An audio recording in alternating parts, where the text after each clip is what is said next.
चलिए अब हम जो है तत्पुरुष समास के कुछ उदाहरणों पर चर्चा करते हैं। देखिए तत्पुरुष समास के उदाहरण हमने इसके बताए हैं। 6 भेद होते हैं। 6 भेद क्या क्या होते हैं? हम पहले तत्पुरुष समास की बात करते हैं। कर्म तत्पुरुष समास, इसमें जो है कारक चिन्ह का लोप होता है, वो कर्म कारक चिन्ह का लोप होता है। ये हम वीडियो में आपको बता चुके हैं, अच्छे से समझा चुके हैं। और एक बार जो है आप उसको देख लीजिएगा, जिस किसी ने भी नहीं देखा है तो आपको बेहतर समझ में आ जाएगा। और कारक चिन्ह का वैसे भी अलग से एक वीडियो बनाना पड़ेगा, लेकिन जब तत्पुरुष समास पढ़ाए हैं उसमें जो है अच्छे से हम बता दिए हैं, उसको देख लीजिएगा एक बार। देखिए हमने कहा कर्म तत्पुरुष समास, कर्म तत्पुरुष समास, इसको जो है और क्या कहते हैं हम? द्वितीय तत्पुरुष भी कहते हैं। ठीक है, द्वितीय तत्पुरुष कहते हैं, क्योंकि कर्म और कर्ता हमने कारक छोड़ दिया तो पहला छोड़ दिया, दूसरा कर्ता के बाद आता है कर्म कारक, तो कर्म कारक से ही स्टार्ट होता है, कर्ता इसमें नहीं लगता है।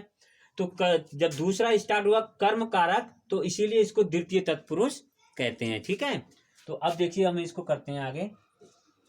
हमने कहा चिड़ी मार, तो चिड़ी मार हमने कहा कारक चिन्ह, कर्म का कारक चिन्ह क्या होता है? को। क्या होता है? को। तो इसमें जो है कारक चिन्ह जो है को का ही लोप होगा, मतलब कारक चिन्ह जो है, कारक चिन्ह जो लगेगा को लगेगा, कर्म कारक चिन्ह को का लोप हो गया, को इसमें लगेगा विग्रह करने पर। जैसे हमने कहा चिड़ी मार, तो हमने कहा चिड़ियों को मारने वाला। चिड़ी मार किसे कहते हैं? चिड़ियों को मारने वाला। हमने कहा घर फूंक, तो घर को, देखो को आया इसमें, घर को फूंकने वाला। जैसे हमने कहा चित चोर, तो चित चोर का मतलब चित्त को चुराने वाला। हमने कहा यश प्राप्त, यश को प्राप्त। हमने कहा ग्राम गत, तो ग्राम को गया हुआ। हमने कहा रथ चालक, तो क्या होगा? रथ चालक का विग्रह रथ को चलाने वाला। देखो को का लोप हो रहा है, को चिन्ह आ रहा है। हमने बताया कि कर्म कारक चिन्ह को, तो को का ही लोप होगा इसमें, इसीलिए इसको क्या कहते हैं? कर्म तत्पुरुष समास कहते हैं, और इसको द्वितीय तत्पुरुष समास भी कहते हैं। ठीक है, जेब कतरा, जेब कतरा को क्या कहेंगे? जेब को कतरने वाला। विद्याधर, विद्या को धारण करने वाला। पॉकेट मार, तो पॉकेट को मारने वाला, जिसमें कारक चिन्ह देखो को का ही लोप हुआ है, इसीलिए इसको हम क्या कहते हैं? कर्म कारक चिन्ह को का लोप हुआ है, इसीलिए हम इसको कर्म तत्पुरुष समास कहते हैं। ठीक है, अब देखिए दूसरा हमने बताया करण तत्पुरुष समास। इसमें क्या है? करण कारक चिन्ह से के द्वारा, या तो से या फिर के द्वारा, इन दोनों में से एक किसी का यूज होगा। या तो के द्वारा से बनेगा विग्रह करने पर, या फिर से लगेगा। ठीक है, तो कौन सा चिन्ह लगेगा इसमें? कारक चिन्ह से या फिर के द्वारा। जैसे हमने कहा, ये देखिए समास में हमने कहा बिहारी रचित, तो आप इसका जब हम विग्रह करेंगे तो हम कहेंगे बिहारी के द्वारा रचित।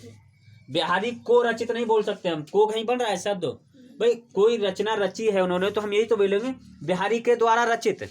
हम ऐसे थोड़ी बोलेंगे बिहारी को रचित, समझ रहे हैं? तो बिहारी के द्वारा रचित, तो इसमें कौन सा चिन्ह का लोप हुआ? के द्वारा। भाई कौन सा है ये? करण कारक चिन्ह। करण कारक चिन्ह कौन सा है? के द्वारा। तो इसको, इसलिए हम इसको क्या कहते हैं?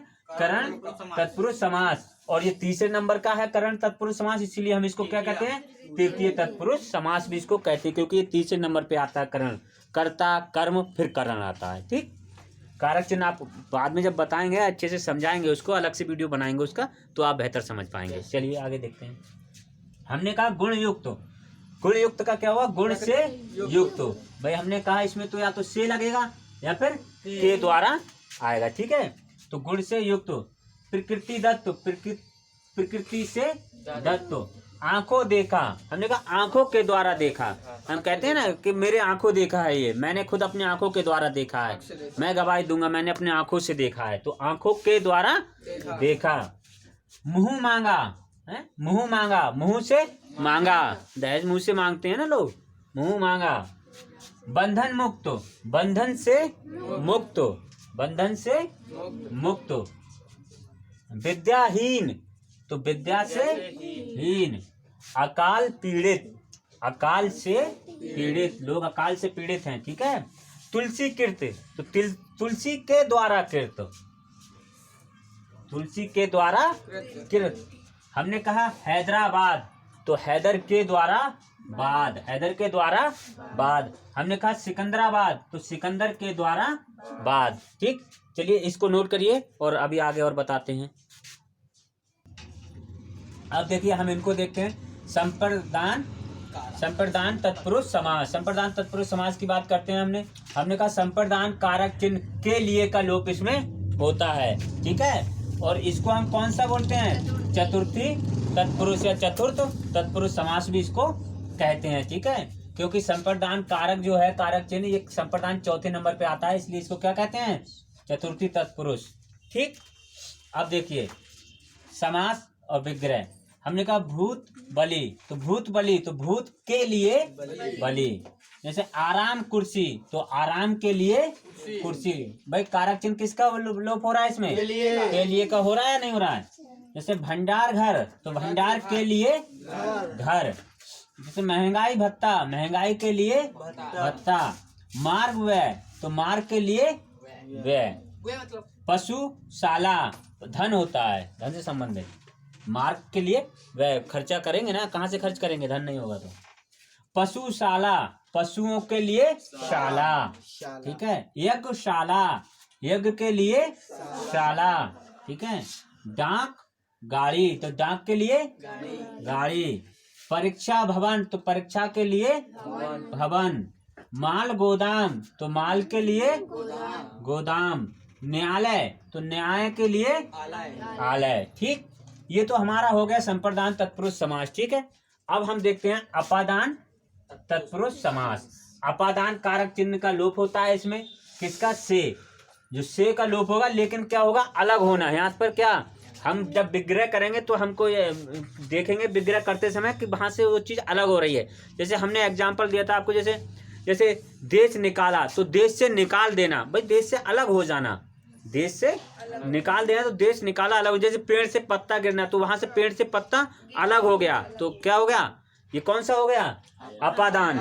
अपादान तत्पुरुष समास। ठीक है, तो कौन से कारक चिन्ह का लोप होगा? अपादान कारक चिन्ह का ही लोप इसमें होगा, जो से, लेकिन अलग होना। जैसे जन्मांध, जन्मांध से मतलब जन्म से अंधा, मतलब आंखों से अलग हो गया वो हमेशा, जन्म से अंधा। भयभीत, तो भय से भीत। हमने कहा ऋण मुक्त, तो ऋण से मुक्त, ऋण से अलग मुक्त हो गया। ठीक है, धर्म भ्रष्ट, तो धर्म से भ्रष्ट। यहाँ अलग होने का संकेत मिल रहा है या नहीं मिल रहा है? धर्म से भ्रष्ट हो गया, मतलब धर्म से एकदम अलग हो गया, भ्रष्ट। पाप मुक्त, तो पापों से मुक्त हो गया, अलग हो गया नहीं पापों से। तो आप पापों से अलग हुआ या नहीं? तो हमने कहा यहाँ पर अलग होने को क्या दर्शाएगा ये। ठीक है, तो पाप मुक्त, तो पापों से मुक्त हो गया, अलग हो गया। नेत्रहीन, नेत्र से हीन। पद भ्रष्ट, तो पद से भ्रष्ट। जलहीन, जल से हीन। धनहीन, धन से हीन। तो ये हो गया हमारा अपादान तत्पुरुष समास। ठीक है, इसको नोट करिए। अभी बकाया दो और बच्चे हैं, उनको भी हम बताते हैं। ठीक है, इसको नोट कर लीजिए। देखिए अब हम जो है संबंध तत्पुरुष समास की बात करेंगे। इसमें कारक चिन्ह संबंध कारक चिन्ह का ही लोप होगा। जैसे का, की, के, ये कुछ भी हो सकता है। ठीक है, तो संबंध हम तत्पुरुष समास की बात कर रहे हैं। तो इसमें देखिए, इसको हमने ये छठे नंबर पर आता है, तो इसीलिए इसको षष्ठी तत्पुरुष भी बोलते हैं। कारक चिन्ह कितने नंबर पे है? 6, तो इसलिए इसको क्या बोलेंगे? षष्ठी तत्पुरुष। अब देखिए समास और विग्रह। हमने कहा सभापति, तो सभा का पति। देखो हमने कहा कारक चिन्ह का, की, के का लोप होगा, मतलब लगेगा विग्रह करने पर। तो सभापति, तो सभा का पति। हमने कहा राष्ट्रपति, तो राष्ट्र का पति। हमने कहा घुड़दौड़, तो घोड़ों की दौड़। अनार दाना, तो अनार का दाना। हमने कहा लखपति, तो लाखों का पति। हमने कहा ग्रामवासी, तो ग्राम का वासी। सिर दर्द, तो सिर का दर्द। राम नाम, तो राम का नाम। जल धारा, जल की धारा। ठीक, कारक चिन्ह किसका लोप हुआ था? संबंध कारक चिन्ह का लोप हुआ था, इसीलिए इसको संबंध तत्पुरुष समास कहते हैं। ठीक है, अगला हम देखते हैं 6 नंबर अधिकरण तत्पुरुष समास। इसमें अधिकरण कारक चिन्ह में या पर का बोध होगा, मतलब में या पर का लोप होगा, मतलब लगेगा विग्रह करने पर। इसलिए 7वें नंबर पर आता है, इसीलिए इसको हमने बोल दिया कारक चिन्ह को अधिकरण कितने पे आता है, 7वें नंबर पे, इसलिए इसको क्या बोला, सप्तमी तत्पुरुष। ठीक, अब देखिए हम इसको कहते हैं सभा पंडित, तो सभा में पंडित, देखो हमने कहा में कारक चिन्ह क्या आएगा, जो कारक चिन्ह का लोप होगा, संबंध कारक चिन्ह का लोप हो रहा है इसमें, तो में आ गया। सभा में पंडित, गंगा स्नान, तो गंगा में स्नान, हमने कहा प्रेम मग्न, प्रेम में मग्न, आत्म केंद्रित, तो आत्मा पर केंद्रित पर आ गया। काना फूसी, तो कानों में फूसी, कला श्रेष्ठ, तो कला में श्रेष्ठ, लोक प्रिय, तो लोक में प्रिय, गृह प्रवेश, तो गृह में प्रवेश।